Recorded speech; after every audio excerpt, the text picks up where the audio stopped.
சிந்துபெருவி அடுத்த வர எபிசோடில் பார்த்தீங்கன்னா காயத்ரியை டார்ச்சர் பண்ணாத அப்படின்னு சொல்லியுமே கேட்காம திரும்ப பார்த்தீங்க அப்படின்னா எசைக்கு வந்து காயத்ரி கிட்டே பேசிகிட்டு இருக்காங்க. காயத்ரி கிட்ட வந்துட்டு நான் உங்ககிட்ட ஒரு விஷயம் கேட்கணும், நீ உண்மையை சொல்கிறியா அப்படின்னு சொல்லி கேட்குறாங்க.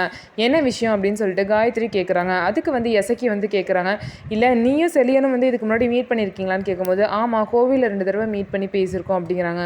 கோவிலில் மட்டும் தானா இல்லை வேற எங்கேயாவது மீட் பண்ணியிருக்கீங்களா அப்படின்னு கேட்கும்போது இல்லை எனக்கு தகவல் வந்துச்சு நீங்கள் ஆத்தங்கரையில் ஓரமாக மீட் பண்ணிக்கிட்டீங்க, அதுவும் நைட்டு 9 மணி வரைக்கும் இருந்தீங்க அப்படின்னு சொல்லிட்டு, இதெல்லாம் உனக்கு எப்படி தெரியும் அப்படின்னு சொல்லிட்டு காயத்ரி கேட்குறாங்க. இல்லை உன்னை ஃபாலோ பண்ணணும்னா இல்லை, நம்ம வீட்டு பொண்ணுக்கு எந்த பிரச்சனையும் வரக்கூடாதுன்னு சொல்லிட்டு நாங்கள் தான் ஆள் வச்சு பார்க்க வச்சேன் அப்படின்னு சொல்லிட்டு எசக்கி வந்து சொல்கிறாங்க. இதை கேட்டு காயத்ரிக்கும் கோபம் வருது.